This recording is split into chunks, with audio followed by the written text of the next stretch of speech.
we're going to have, looks like, possibility this is going to happen. Fiber Optic is in prison. He's trying to reach us right now. It's very difficult when you're in prison to reach people, especially when you don't have reliable incoming phone service. So if that happens, we'll be breaking into him.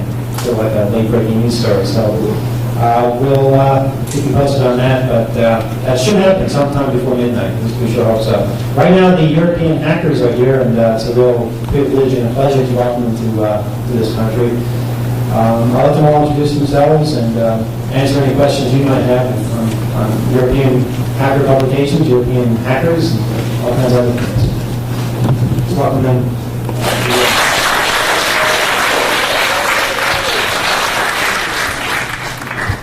Okay, my name is Stefan Vernieri, and my name is Hans. I'm Ellie. My name is Rob Kruglepp, and they're all from EOS Computer Club. It was out of Hamburg, but now some people are from Berlin and everywhere. And I'm from Amsterdam, where Hacktech is based. So yes, I want to start with a show for $18,000 around about it. And it was given a great press activity. It was the end of the Orwell year, all newspapers looking for it, and the people didn't understand what we want, but at the next days the people running to the computer shops and buying modems and acoustic coupler, they all want to be a millionaire, and so the activity is going on. We have no law and order at that side. At that time, and there are three groups of hackers at this time in Germany. There are the technical interest people who wants to play with the computer, who wants to learn. It was a real adventure to go into the world without time slip. The other group was a group of people who want to build own networks for public use, for political use, to change databases with information against the government. And the third part of people was political people who thinks that we as hacker learning at the first what's happened in the world, and it's social property to give this information to other people so that we can all learn from that what's good is and what is bad.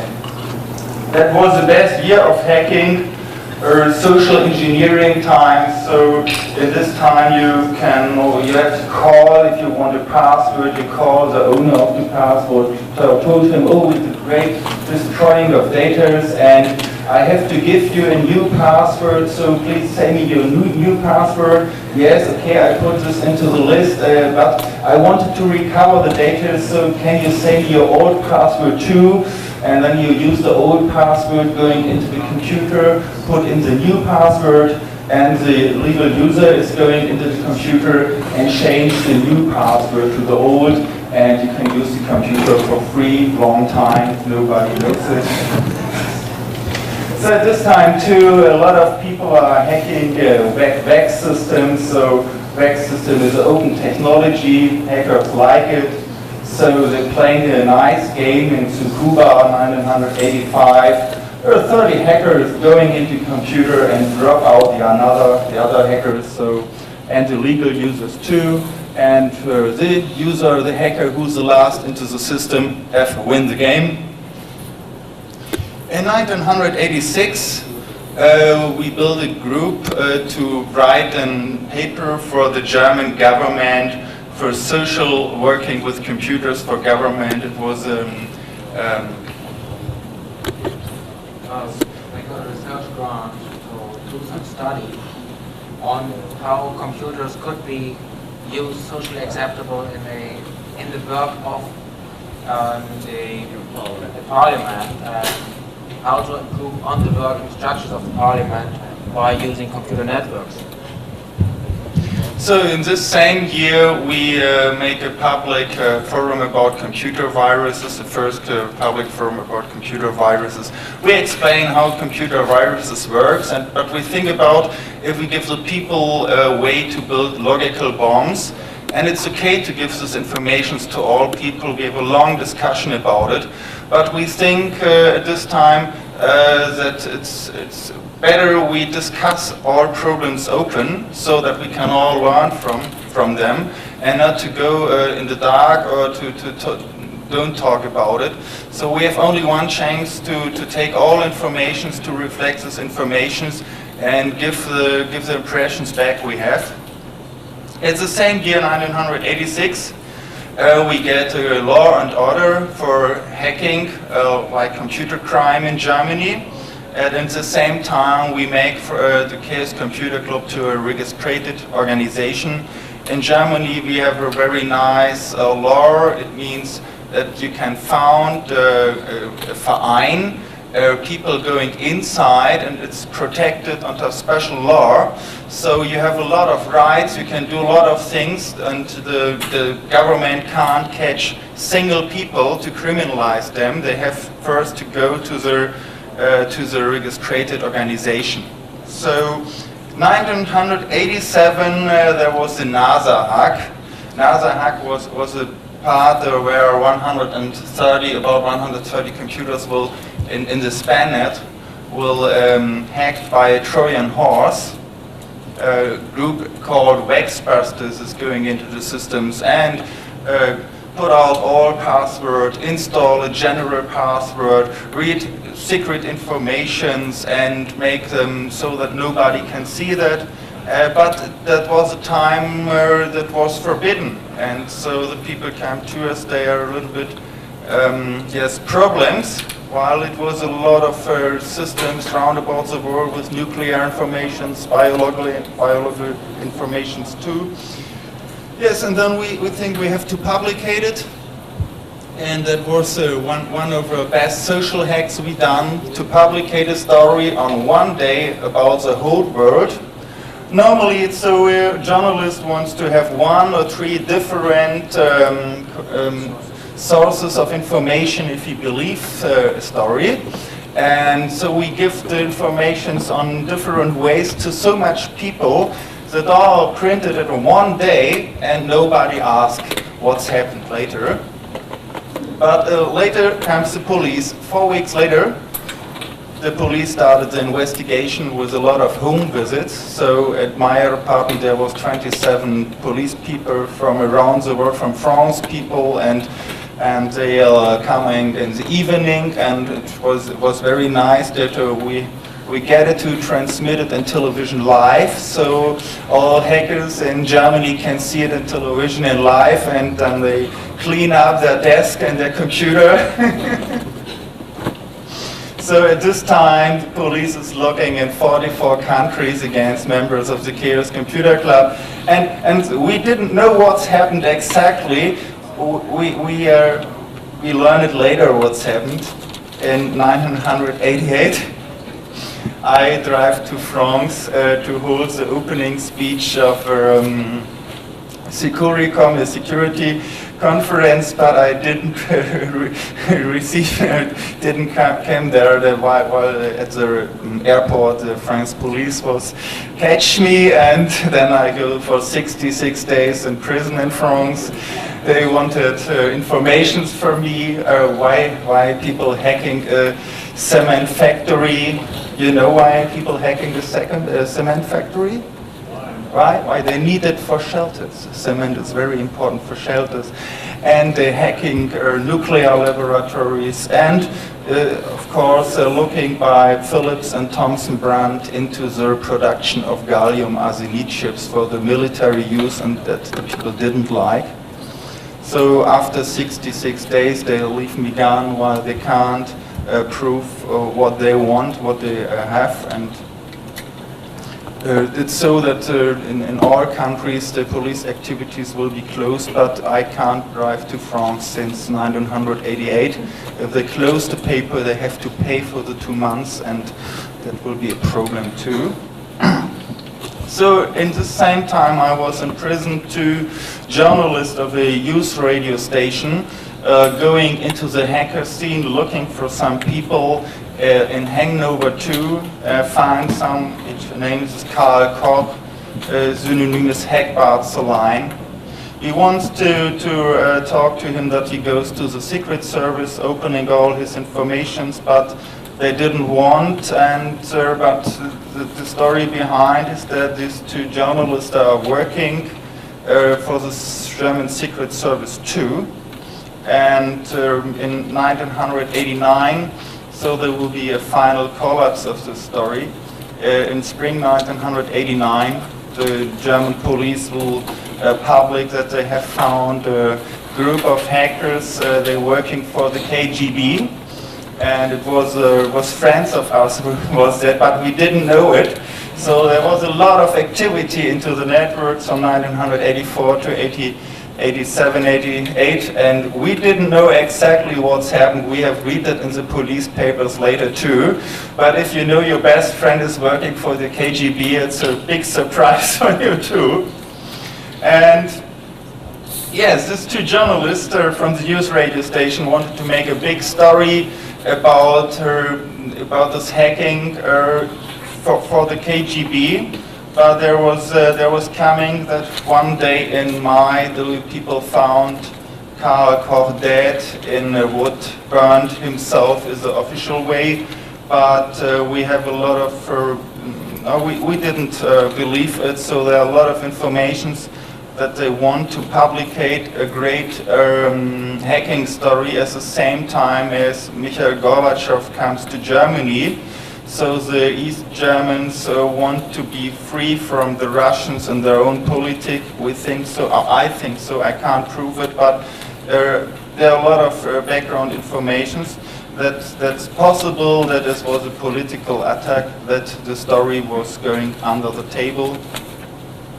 So just before we have the problem that we get information that one of the members of the Chaos Computer Club was inspired by the German Secret Service too, and this gives a lot of paranoia into the Chaos Computer Club. Nobody trusts the other.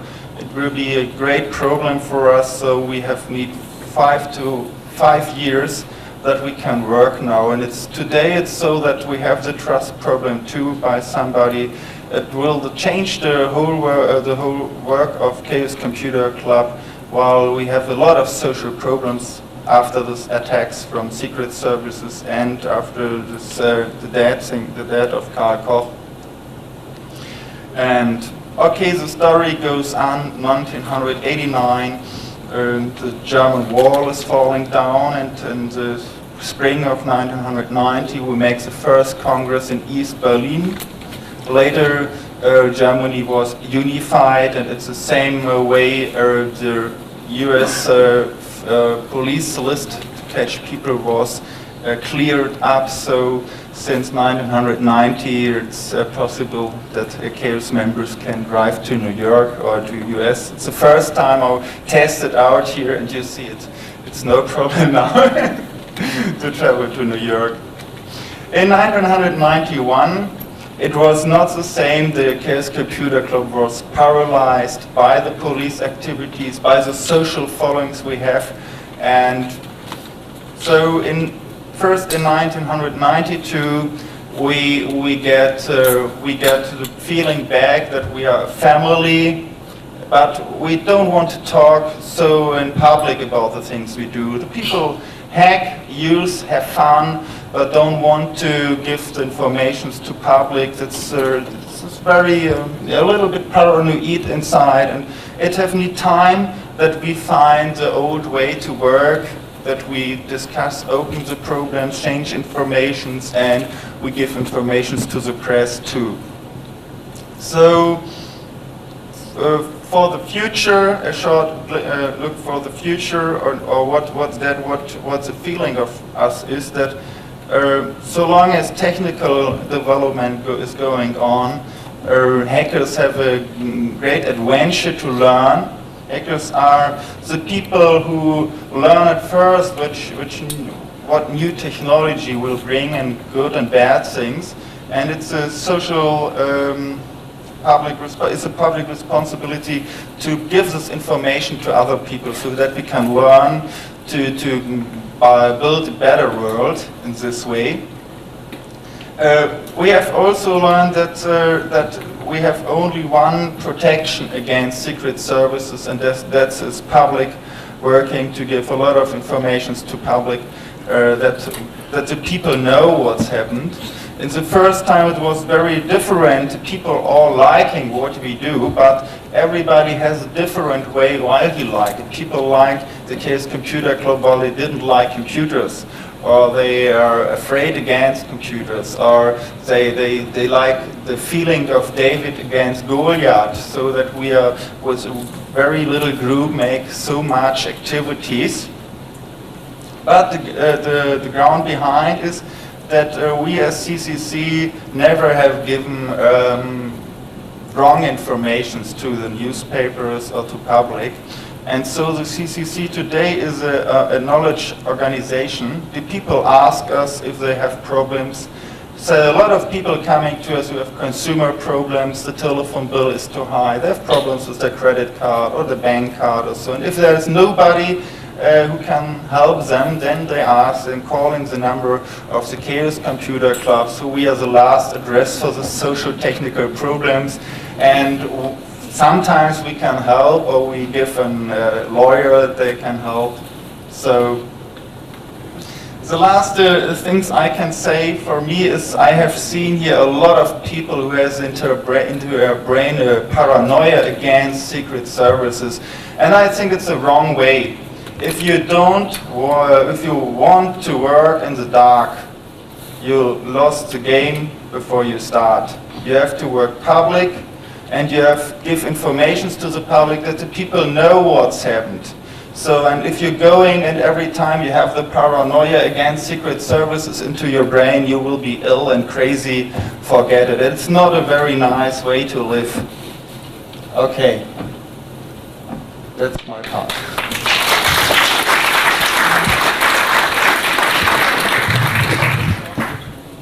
I would like to say a few words about the understanding of Chaos Computer Club. So because maybe many people still think we are some kind of just technical hacker group.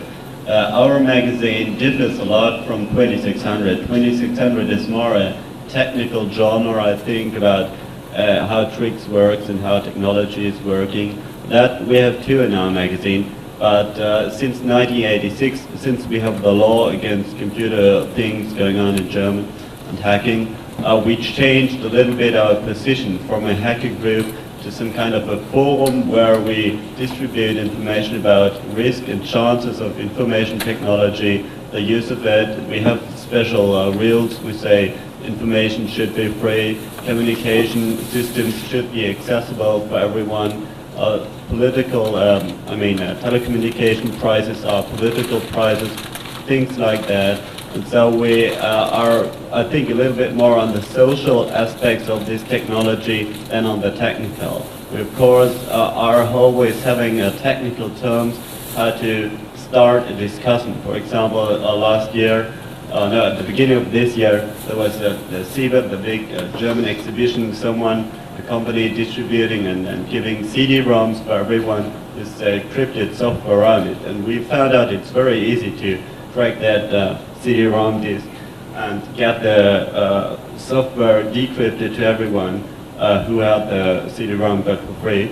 And so we used this to start a discussion about software prices, about shareware, and about using software not only as a tool to earn money, but also as a tool maybe for a non-governmental organization, for Greenpeace or whatever. So not that they can't pay the prices, and a company can to use something to produce something, things like this. So maybe this explains a little bit what we are doing and what kind of attitudes we have. So since 1984, we make every year a congress in Hamburg like this, a little bit smaller, not so much people living around Hamburg. And we make it this year the 11th time, so you're welcome to come there. You find information outside. We have put this little history into the HopeNet. It can be reprinted in the 2600. And I only can say that since 1987, we're working with the Netherlands hackers very nearly, and yes, fine. The Congress is always between Christmas and New Year's Day, so it's every year in Hamburg. If you have questions, ask them now. Maybe I first can we go make afterwards. I didn't have the access to the internet. But are you making any efforts to export hacker philosophy to some of the former Eastern Bloc countries? Do you see any inroads there? Does it look like the hacker ethic is taking root? Yeah, we have, for example, I live in Berlin now, in the east part of Berlin, and we have groups everywhere in Germany, not everywhere, but in lots of countries. They meet people just like 2600. We meet every week. And of course we have web pages and other information spread to the people. But I think the most network or thing we do is connecting people together, not only in a technical sense, but in a sense of getting in touch with people who do special things and using technology to do this. But the technology is not the network. The network is what the people have in their head. So we say a computer is just a thing making structures stronger. And that's the thing we're working on. Do you think that there are hackers in America that have the same social agenda that you have in your Oh yes. Oh yes. I think the Chaos Computer Club itself is not a very homogeneous group. We have people like myself that are not hacker in the sense hackers seen here, that work in normal jobs and fairly normal companies and using computers just like any other user. Then we have people that do projects that are between computer science and art, like Christian over there, for example, that do new media art. Then we have people, students of all sorts, and so on. So that the group is not very homogeneous. So the general philosophy of the Chaos Computer Club, I think, is somewhere between the 2600 or maybe the old Tab magazine and the Electronic Frontier Foundation, something in between. We concentrate at the moment, and this changes as our people change. We are now more or less on the third generation. And at the moment, public use of information, freedom of information, we don't have a Freedom of Information Act in Germany, but we are lobbying for that. That's one of the functions we do. We are sort of the voice of the hacker community, yes. We publish a magazine, so there are quite different things going on. Of course, the good old hacking still goes on, but it's not that publicity event anymore that it used to be because of the change in the law. And until very recently, you could be very openly hacking in the Netherlands, for example, but also there now, just now, they had got a law against it. So another hole has been stuffed. Not all of us are leftist. We have some leftists. There are people there. We have some, well, mainstream people there. I'm personally fairly mainstream, and clearly. And I'm seeing you're taking notes. We have a short, very short, 3 pages list up of most people's stuff.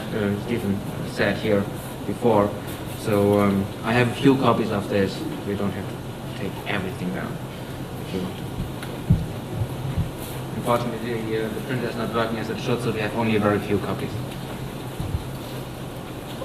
Yes, please. Just to get the idea of the hacker community size in Europe, how many members do you have on that? We have about 250 registered members and about 1,000 subscribers of our magazine. This does not say a lot about how many people there are, because registered members does only mean they pay, It does not mean they really work at a club or whatever. I mean, 500 and 700 people, and that's so the ground group of the family. Do you think that American hackers are doing enough to raise public consciousness on some of the issues that you guys are working on in Germany? Are you doing the same thing here? Are American hackers doing the same thing in your opinion? I think maybe. The appreciate the effort for the EFF, which is, as far as I know, something in the same direction, raising public concern, but I think there could be more lobbying in this respect, yes. I think there could be other aspects mentioned. For example, when here red, blue, or whatever boxing, I see the American society, I see here many more poor people than I see in Germany. And I see here people that use red boxes, for example, really because they don't have the money. For us, it's more, most of it is having fun, and not so much freaking because of having no money and getting access to technology because not allowed other way. So I think there could be more discussion here, for example, why you use special tricks to use phones for free or for much cheaper, because I mean, there's a difference between animals and humans, and that's humans can communicate in real other ways. What's the status of hacking or freaking in Russia and also in the old Soviet Union, one of the Soviet Union? We don't have a grave at the time there. No, I mean, But here will be somebody from Russia. anecdotes. Not here. There was somebody from Russia here. Well, in Russia, as you all know, the political situation is somewhat difficult. There's the declining power of the state, which is being replaced by increasing power of criminals. And from my job, I have some experience with what can happen in Russia, which you would normally not think is possible. But I'm working for a shipping company, and we currently have some 40 containers in a port in Russia where we cannot get access to because the mafia, the Russian mafia, denies us access to our property. And it just happens. And there's nobody to do anything against it. So I think if I were somebody interested in technology in Russia, I would have other problems than publicizing that. Are there any emerging networks? Yes, there are emerging networks, and there are quite a few sites in Russia connected to the internet since about 3 years it became possible. And it's increasingly possible to be connected to a network. CompuServe, for example, it's not a really hacky network, but anyway, they have access points in Russia, and some other as well. But the point is, the average Russian person cannot afford a single hour on CompuServe because 1 hour CompuServe access is around 3 days' wage, so in cost. So it's not really popular. Russia is waiting for its first phone freaks though, because the whole phone system is in bad, old, waiting to be hacked. The updated site. Oh, you don't need to. It's so old. What's the country code? Sorry? Oh, I've watched a small part of the Soviet, the Russian phone system. It's falling apart. It's like this hotel.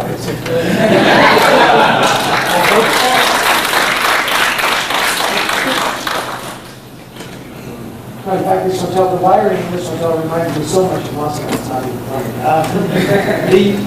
But the Russian phone system it's all step-by-step switches, wiring boxes off the street with the doors hanging off, rain coming into the switches. It's incredible.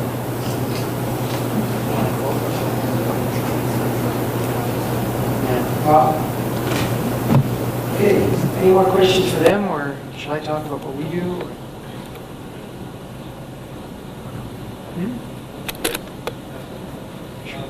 How is this conference different? What is the biggest difference we do it since 10 years. And our first day, all computers are connected and are running. Everything works fine. We have no delays in our programs. And, almost no delays.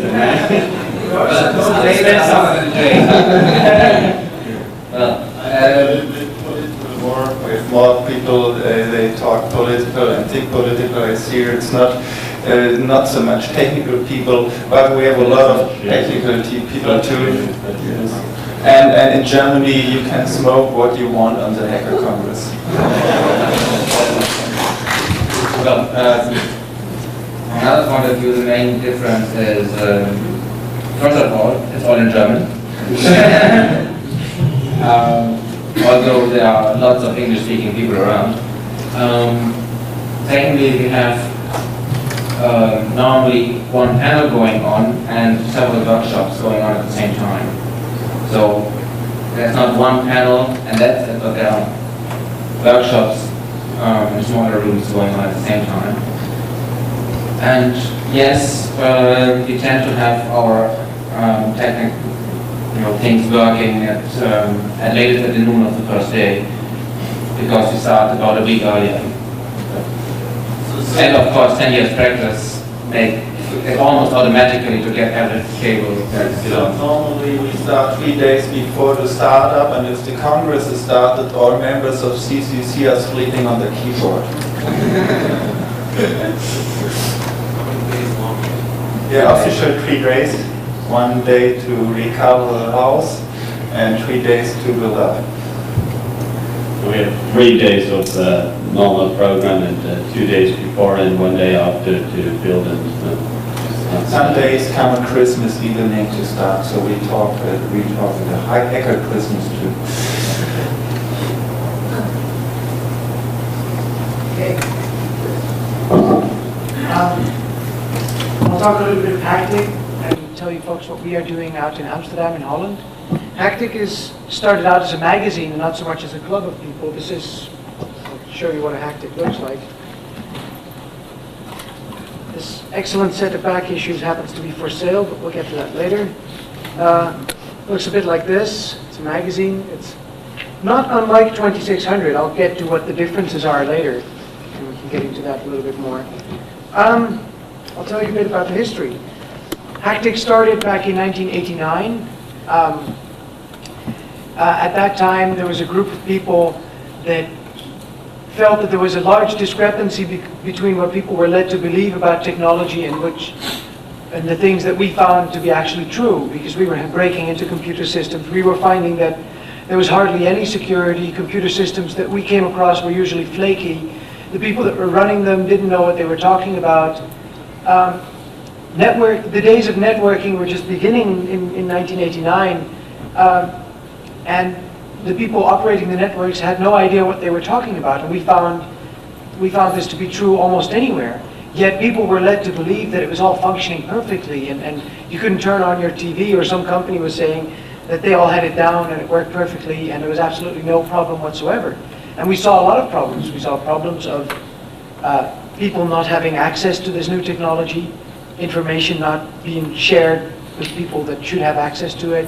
We saw problems of security, people having their data in computers and trusting these computers and these government agencies and hospitals and everything with their data when it was very possible for other people to break into it.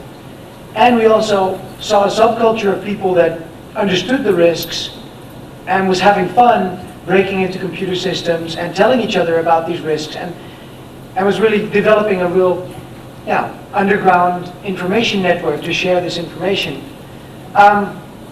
We decided it would be a good idea if these people had their own magazine and their own voice, because a lot of hackers tend to be fairly paranoid for good reason. They are prosecuted in some countries, and they don't get jobs anymore once companies know that you're involved with this group of people. So hackers tend to be fairly paranoid, which makes it difficult for the press and for the public at large to get a coherent voice out of hackers, to get a coherent opinion out of them. So we decided it'd be a good idea to have a central point where all the information came together and publish a magazine from there. In 1989, we also hosted, together with Paradiso, a cultural center in Amsterdam, and also a music center, very well known. We hosted the Galactic Hacker Party. It was an international conference where hackers from all over Europe and actually from all over the world could meet and get together and discuss political issues. And it was one of the first meetings where hackers from all over the world started discussing making information free, getting the information out there. We also, one of the things we see as our role is publishing things that either the phone company or large computer corporations or governments do to control people or to keep tabs on them and expose what they are doing, expose the real technical facts. I can give you a few examples of that. And what I think the best example is, how about half a year ago, there was a very well-known court case in Holland where a large ecstasy gang was being prosecuted on phone taps, on wiretaps from all their mobile telephones. But because these people were swapping cell phones with each other and with other people, and cell phones were going all over the place, it was very hard for the government to get wiretaps on each phone. The other thing is the government at that time didn't really have the possibility to wiretap into the central office where all the phone calls go out to the normal telephone system. So instead they decided to build a radio scanner and hook a tape recorder up to it, and through some special circuitry, have the radio scanner tap all the cell phone calls that were close to it. And then on the tapes, they'd filter out the calls made by these criminals and put them on tape and use them as evidence. And we proved to the court and through the press also to the people, we proved that this was not the way to do it because they must have been tapping hundreds, if not thousands of other people. We proved that this is not how a government should go about catching criminals. That case is still in court. There's now an appeal pending, so we don't know what's going to happen. But the thing is, nobody, until we came around, nobody questioned what the phone company and the police were saying. They all said, well, we've just tapped these criminals using this radio scanner. And it takes a hacker mind, it takes a few hackers out there to show, hey, you can't just tap one phone with just a scanner and a tape recorder. You have to listen to all these bits on the air, and they aren't doing that, so they must be tapping everybody. And by asking the right questions, we got them to admit that. There's another good example where the Dutch phone company, this is really funny, the Dutch phone company at one point was charged that it was possible through their standard telephone. We have a standard telephone in Holland, much like the old standard telephone that was used here. It's no longer in production, but it's called the T65.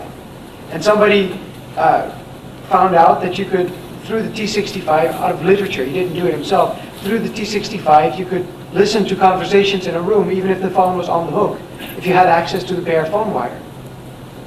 And we published that, and we even did it just to demonstrate it. And the phone company denied everything. They said, no, there's no way, you cannot do that. You can't listen to phone conversations through the wire if the receiver's on the hook. So, especially Bill, but also some other people, spent some time actually building the device, and then we could show people, look, you can do it, here it is. And even though the debate would have happened without us, the debate on this, it would have been inconclusive because nobody would have had the mind and the knowledge of the phone system to actually build the device. So I'm just pointing out some useful things about how the hacking knowledge can be useful. How having knowledge in the society, people that know about telephone systems, computers, telecommunications, and are not working for the government, they're not working for major corporations, so they can open their mouths if something goes wrong. They can tell society what's going on if it's not working. Together with that, of course, and that's also in HackTech, a lot of articles are about that. Together with that comes a responsibility for hackers. A lot of hackers are young people. I know hackers that are 12, 13 years old. And I think teaching people to hack is like teaching people karate.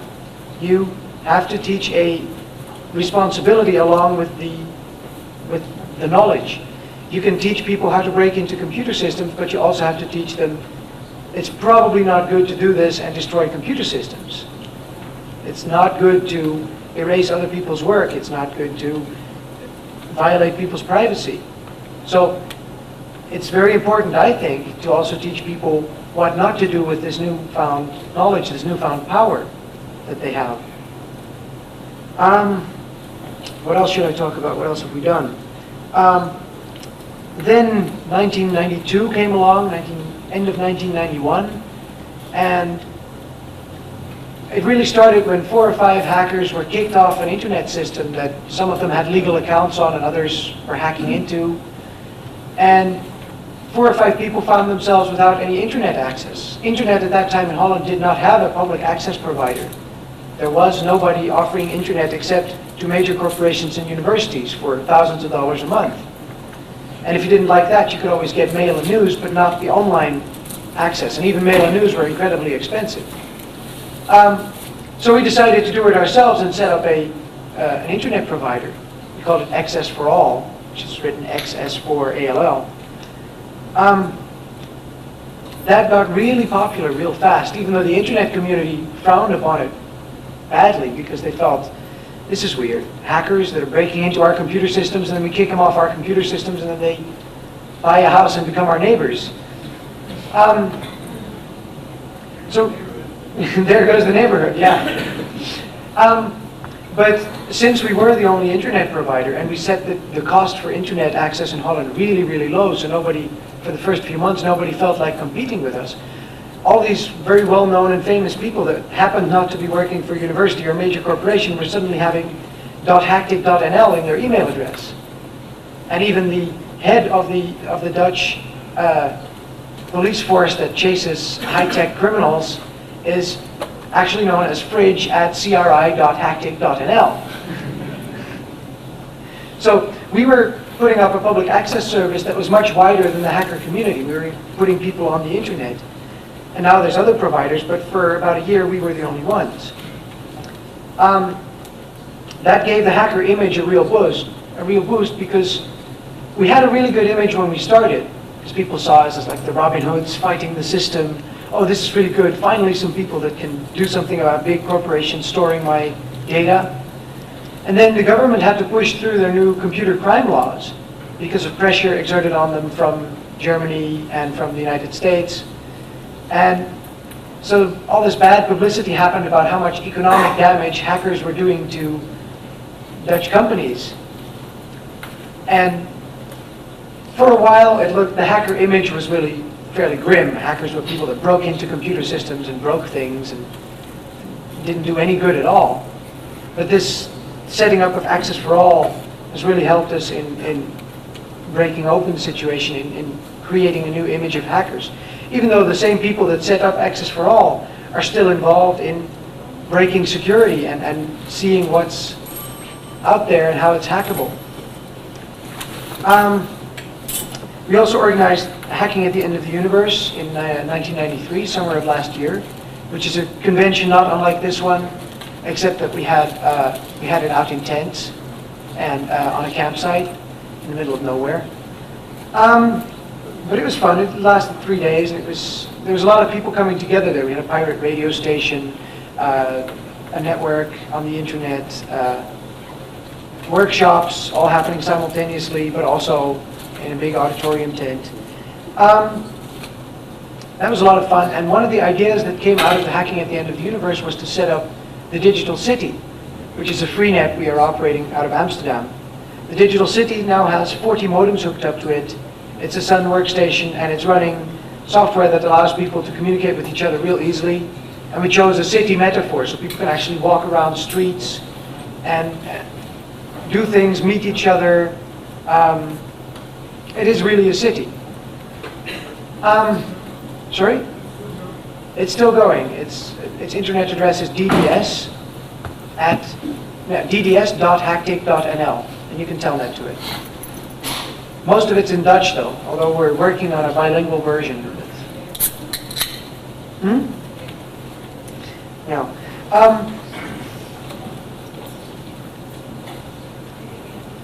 DDS I'll say it later at the end because there's a number of addresses I'd like to give you folks. The Digital City in the beginning was sponsored by the City of Amsterdam because they were putting their public information on there. They still are. And it's also still sponsored by the City of Amsterdam. But they are putting all the city documents that they have, like the transcripts from all the city council meetings, all the public information, like at what time does a city swimming pool on the other side of town open and close, from the most mundane stuff to the mail addresses of all the politicians and everything. That's all in the Digital City. And right now the Digital City is also receiving money from the Ministry of Economic Affairs in Holland and from, I think, the Ministry of Cultural Affairs, and we're looking for a grant from the Ministry of Education. So we are actually a government-sponsored thing now.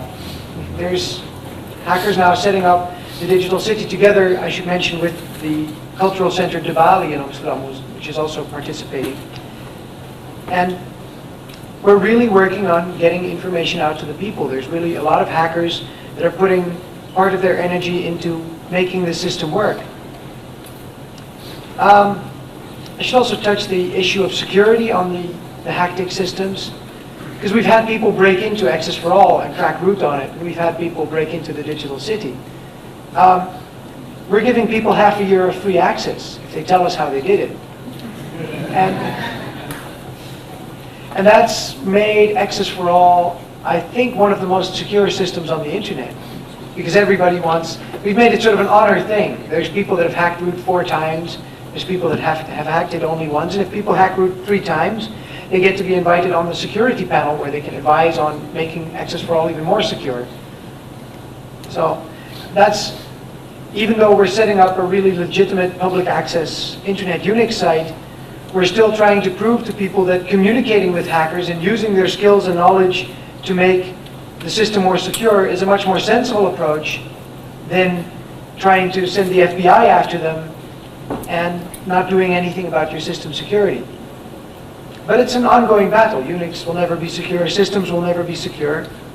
We'll see what happens. After that, the government tried to make cryptography in all forms illegal. We were really shocked by that. It came out of the blue. Because criminals are using cryptography, cryptography should be totally illegal, was the basic idea of the law. And instead of first pushing Clipper, they were trying to do what I would call a paper clipper. They were trying to get everybody to register their public keys with the government. So they'd have a clipper without having the actual hardware. They'd just have everybody's public key in a register somewhere, which is a really funny idea, and it's really crazy. And that has, of course, we were very much against it from the very beginning, but that was to be expected. But it's also triggered in Holland a movement of people that suddenly woke up and said, hey, this is not possible, that can be happening. And we've had some really good press, and there's now actually a movement of people against this type of law, working on understanding all these issues and impact of technology and impact of these new laws, a movement that is much wider than the hacker community has ever been. There you go.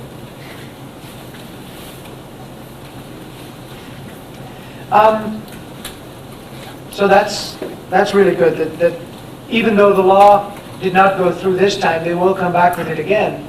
But because they made such a foolish attempt at it the first time, there's a movement going of people that are watching out for it. There's an infrastructure ready of people that are willing to fight it. Lawyers, there's politicians, people that are good at lobbying. It's not just us hackers anymore. That's very good.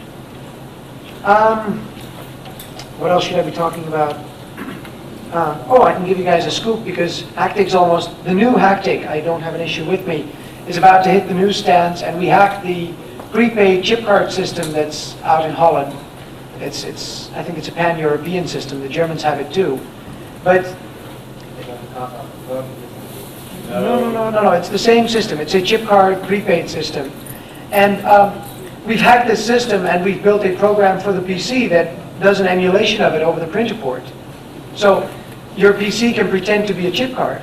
Now, in all other countries in Europe, they have these nasty flaps that go after you stick the card in, there's a flap, a door that closes behind the card. But the Dutch have phones where you can still touch the card while it's actually reading the chip.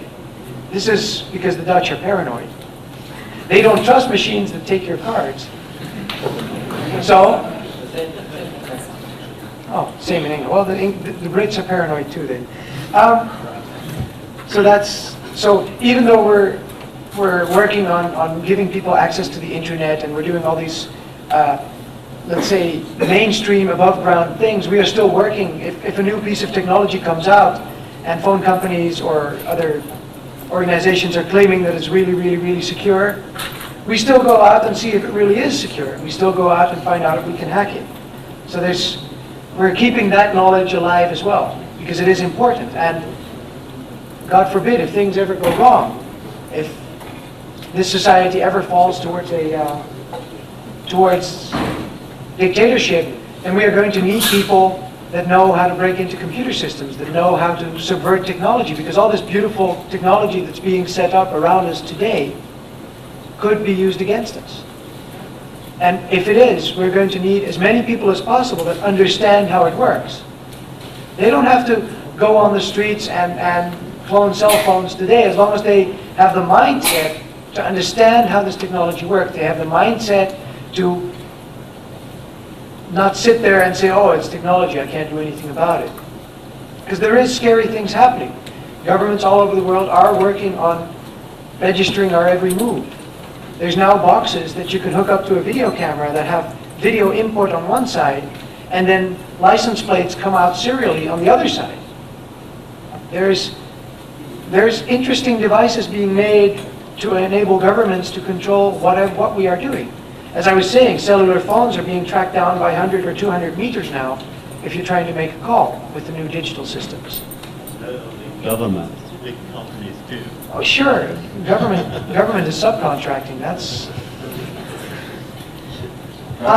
Personally, I think it's not as scary when the government is doing it, because the government is somewhat controlled by the public. I think it's much more scary actually if public corporations are doing it, because they are not controlled that much. Sure, but what I'm saying is we need, even if you think we don't need the knowledge today, I think that's a debatable thing. That's a broader political debate. Even if you think that today's government is really not that bad, it's still probably wise to keep some of the knowledge alive, and that's what we're trying to do. Well, what else can I say? I can say we're opening up a new World Wide Web server for people on the internet. It's the same address as what's written there.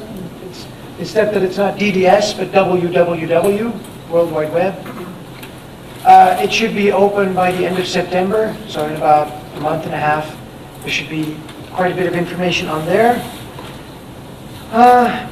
This excellent set of back issues is available with me for $50. It contains 5 years worth of Hactic, and it's really a stack of paper this big, so it's going to keep you reading for a while, if you speak Dutch, of course. But there is a lot of schematics and everything in there. It's hey, get a dictionary, they're not that expensive. Well, what else can I say except, yeah, I want to thank the Chaos Computer Club, TAP Magazine, even though Richard Cheshire has already left back to Florida, 2600 Magazine, and lots of other people for all the inspiration they've given us over the years, and say hi.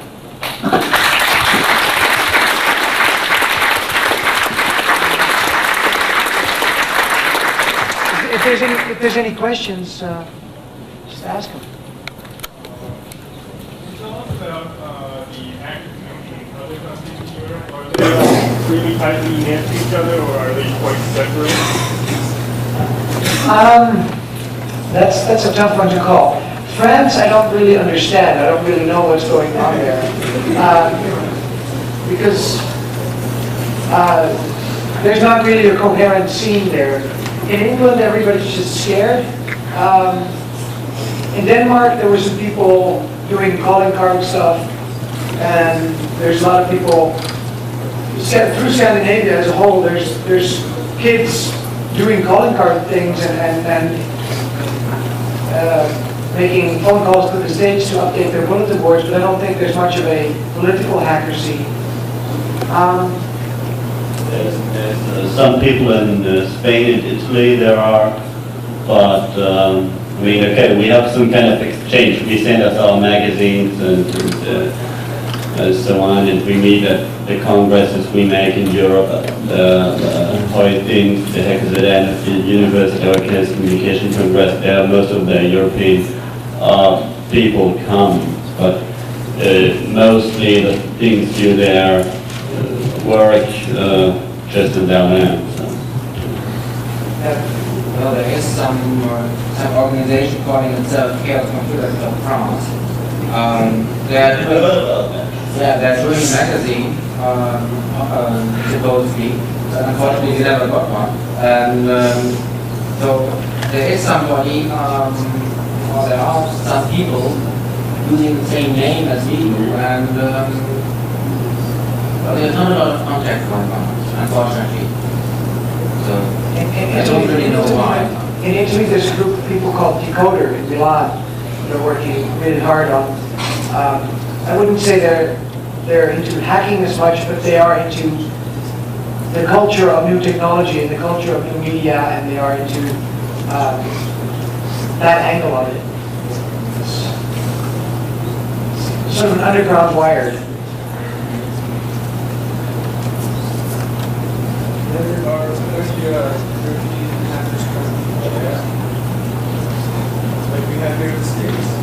I don't think there's anybody from what I would call the hacker. There's probably somebody in jail somewhere that has once and has been doing things that could be related to the hacker community. But not anybody at all on hacking charges. No. Around the Chaos Computer Club, I was the only person who was in jail, but I know there will be one person who will make a lot of mistakes with calling card. They have a great chance to go in jail next time. He's not a hacker. Yes, he's not a hacker. Selling Google's programs you didn't do yourself for a lot of money, it's not hacker. So, okay. Do you think America is more oppressive towards hackers than Europe? Oh, that's a tough question. That's a really tough question.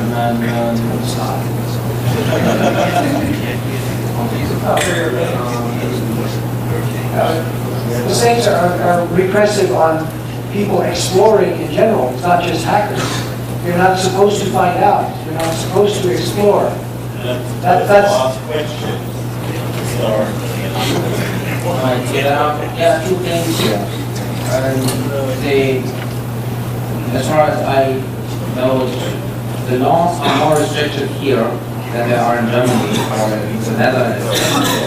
The Netherlands are environmentally open society, really. On the other hand, there are some constitutional rights that are better in the States than over there in Europe. The freedom of speech, for example, is granted no matter what in the United States, but it isn't in Europe. For example, so we see the backside of this, there's quite a lot of Nazi propaganda flowing into Germany, being sent out from the United States address, and there's nothing to do about it. But because Nazi propaganda is one of the very few things that are illegal in Germany and in respect to freedom of speech. And so there is a very live civil rights movement in the United States that's a bit more active than over in Europe. But it's a different question, really. It's very difficult to answer. Make yes or no. So you can make more things in Germany as in France, I know. Right. Yeah, France is a very centralistic culture, and so very bureaucratic state of mind.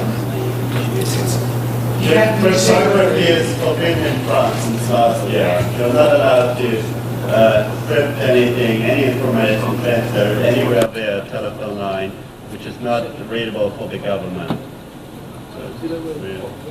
And this is much far than the discussion is here about the Clipper chip and the possibility to forbid all other cryptography than made with the Clipper chip. In France, it's reality. So, and there's even a discussion in the European Parliament to think about France ideas. It's real. The only people that need secrets are really criminals. I mean, other people don't need secrets. Maybe we should. Those are bad thoughts, John. That's not The good. jails are much too small.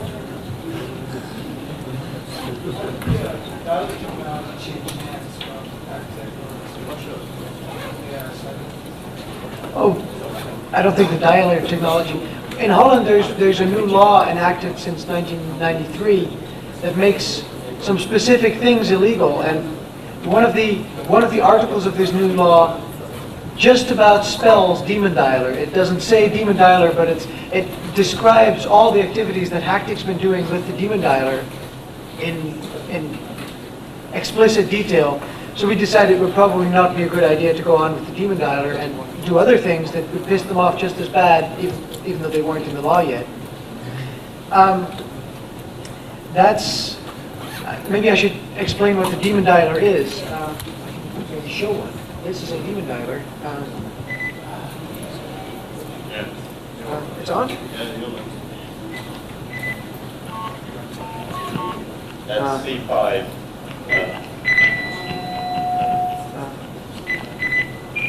That's C4. Let me see where's the robot? Nickel, dime, quarter. You know those. We can't use those anywhere in Europe, but this is a universal device. It does everything, and it's the size of a dialer. Sorry? Well, Hactic doesn't have anything We're selling them from Germany now. Hactic doesn't have anything to do with these devices. But I have. We once used to manufacture. We built the things and then basically. They have nothing to do with it anymore. Yeah, that's one piece of technology we built. Another piece of technology we built is a pager decoder, a device that you hook up to a radio or to a broken pager or to whatever, and then on the other side, out of the serial port, come who's being paged, what information. And let me see, is there any other things we've built as far as technology? Not really. I think. Yeah, some silly phone stuff, like we built in Holland, cost pulse counters for the phones. We have cost impulses on the phone lines, and the counters for that used to be really expensive, so we built our own that was basically a calculator with a cost pulse detector wired to the equals button. So you could just type 1 plus, and then every time a tick came in, the thing would press equals, which made a cost pulse counter for a tenth of the cost. But nothing really technologically interesting for the rest. We built a cost control device using this tick impulse for our Congress, because we have lots of phone lines there, and we wanted to know if somebody makes very expensive calls. So when the ticks came in too fast, then you could program it to cut the line, for example, or to raise some alert. And so to have an eye on our phone costs. The phone bill for our Congress for the 3 days is regularly some $1,000. Oh, there's another interesting thing. The International Maritime Satellite, Inmarsat, or Marisat as it's called here, costs an incredible amount to call these phones from a normal phone. In Holland, it costs like $8 or $9 a minute. I think that $7 or $8 a minute is what it costs to dial these numbers. And the phone company actually has to cover up about 70% of that to the International Maritime Satellite Organization. So we calculated that if 10 people could keep a connection to that satellite open for 3 days each, then in Holland you'd make it to the you'd make it as a separate listed item on the yearly balance of the phone company. That's just, if you ever hate your phone company, that's what you do. Any other? We could sit here for hours, but Maybe there's one more workshop today evening here anyhow. yeah, I think there's something else coming, but I'll tell you in a minute. That was it.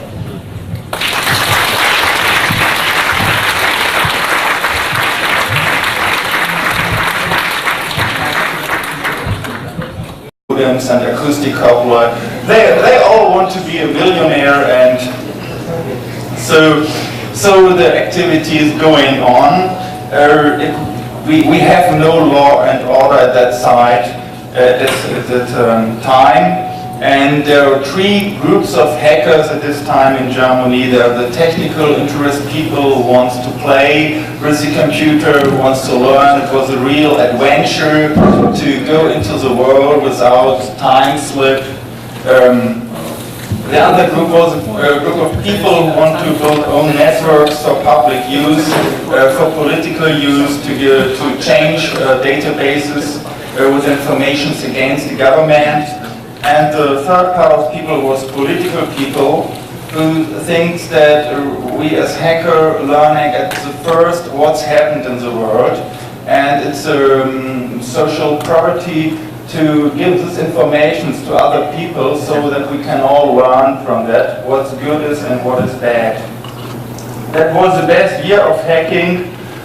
Social engineering time, so in this time you have to call if you want a password, you call the owner of the password, told him, oh, it's a great destroying of data and I have to give you a new password, so please send me your new password. Yes, okay, I put this into the list, but I wanted to recover the data, so can you send me your old password too? And then you use the old password going into the computer, put in the new password, and the legal user is going into the computer and change the new password to the old, and you can use the computer for free, long time, nobody knows it. So at this time too, a lot of people are hacking VAX systems. So VAX system is an open technology, hackers like it. So they're playing a nice game in Tsukuba 1985. There are 30 hackers going into computer and drop out the other hackers. So and the legal users too.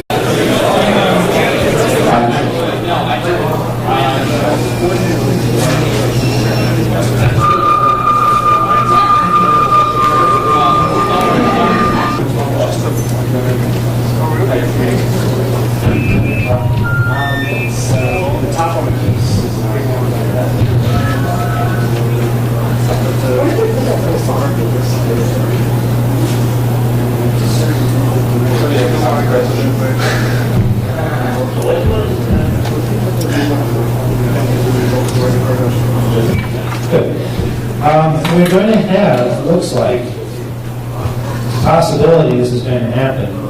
Fiber Optic is in prison. He's trying to reach us right now. It's very difficult when you're in prison to reach people, especially when you don't have reliable income phone service. So if that happens, we'll be breaking into him. So like a late breaking news story. So we'll keep you posted on that, but that should happen sometime before midnight. We sure hope so. Right now, the European hackers are here, and it's a real privilege and a pleasure to welcome them to this country. I'll let them all introduce themselves and answer any questions you might have on European hacker publications, European hackers, and all kinds of other things. Let's welcome them.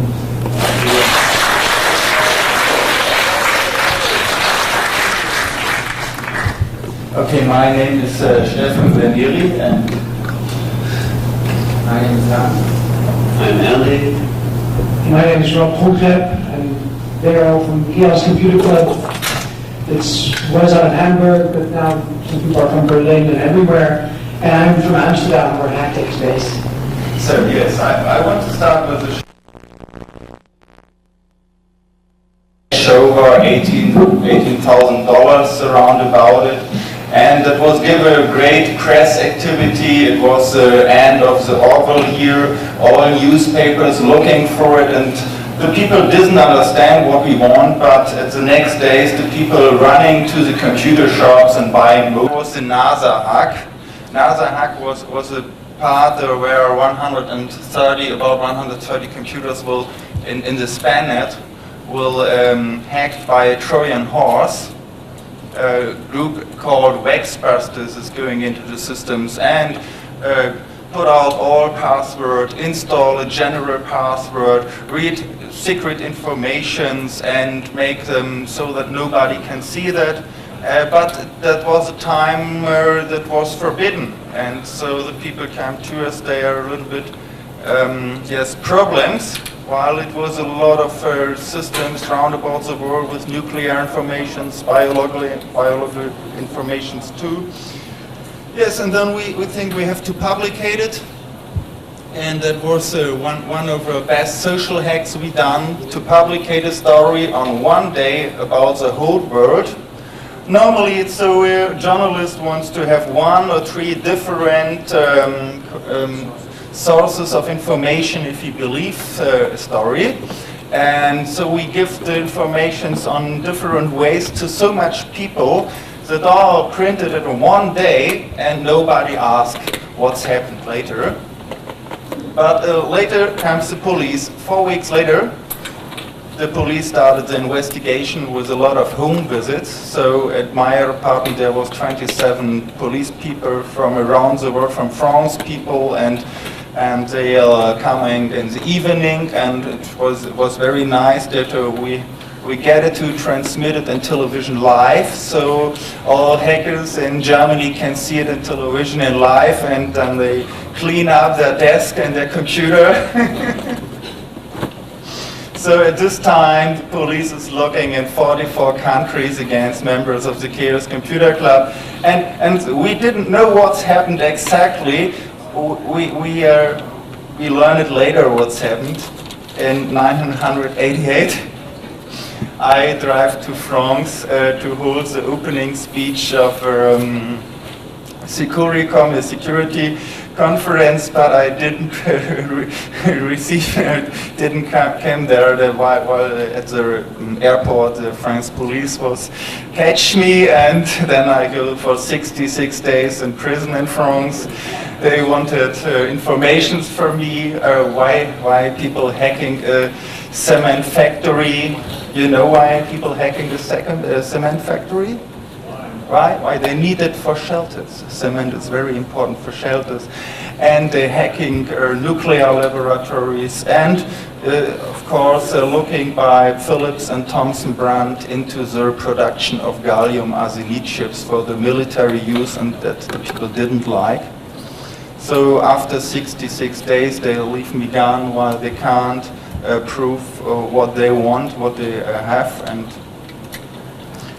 it's so that in all countries the police activities will be closed, but I can't drive to France since 1988. If they close the paper, they have to pay for the 2 months, and that will be a problem too. So in the same time I was in prison, 2 journalists of a youth radio station going into the hacker scene, looking for some people in Hangover 2, find some, his name is Karl Koch, synonym is Hackbart Saline. He wants to talk to him that he goes to the Secret Service, opening all his informations, but they didn't want, and but the story behind is that these 2 journalists are working for the German Secret Service too, and in 1989, so there will be a final collapse of the story. In spring 1989, the German police will public that they have found a group of hackers. They're working for the KGB, and it was friends of us who was there, but we didn't know it.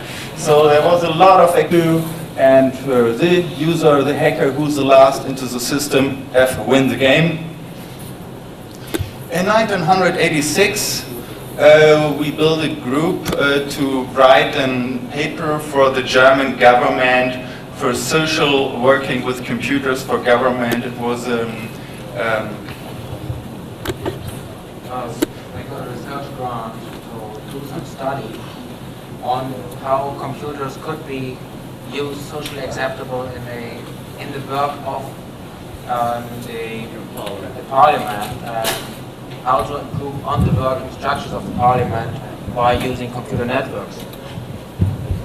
So in this same year, we make a public forum about computer viruses, the first public forum about computer viruses. We explain how computer viruses works, but we think about if we give the people a way to build logical bombs, and it's okay to give this information to all people. We have a long discussion about it, but we think at this time that it's better we discuss all problems open so that we can all learn from them and not to go in the dark or to don't talk about it.